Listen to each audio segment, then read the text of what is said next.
Une question hante Myriam depuis 5 ans. Pourquoi son frère Mehdi, en fuite mais non armé, a-t-il été tué par un policier d'une balle dans la tête? C'était en 2015. Depuis, la plainte contre le policier, qui a plaidé la légitime défense, a débouché sur un non-lieu.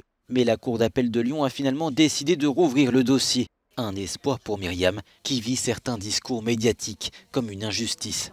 Il discrédite en fait la personne pour que les gens en fait se disent ah bah c'est bien fait pour lui, c'est tout ce qu'il méritait. Et je trouve ça injuste.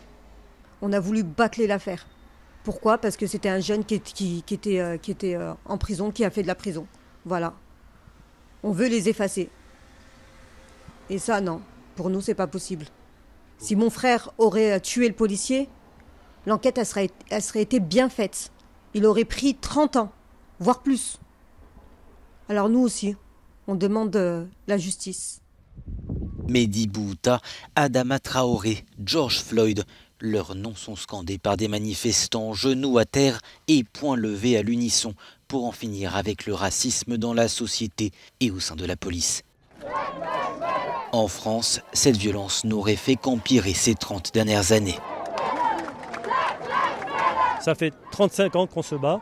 Alors, il y a des avancées parfois il y a 2 pas en arrière. Alors, le fait est, c'est que les politiques changent continuellement. Et il y a toujours une surenchère sécuritaire à chaque fois que des gouvernements sont mis en place. Police raciste, État accompli. Mais ce sont désormais plusieurs catégories de population, y compris dans les centres-villes, lors des manifestations des Gilets jaunes, qui dénoncent ces violences policières. Dans un contexte social tendu et avec un nombre de manifestations de plus en plus important, la police des polices s'est vue confier en 2019 plus de 1400 enquêtes. C'est une hausse de 23% sur un an.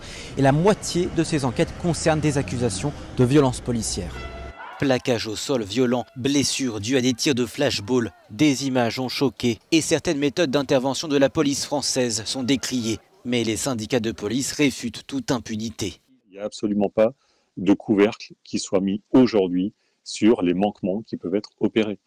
Ça, c'est un fantasme qui circule. On oublie de dire, c'est que le métier est difficile, l'approche sur le terrain est difficile. Sur les manifestations Gilets jaunes en 2019, il y a eu 2000 policiers qui ont été blessés.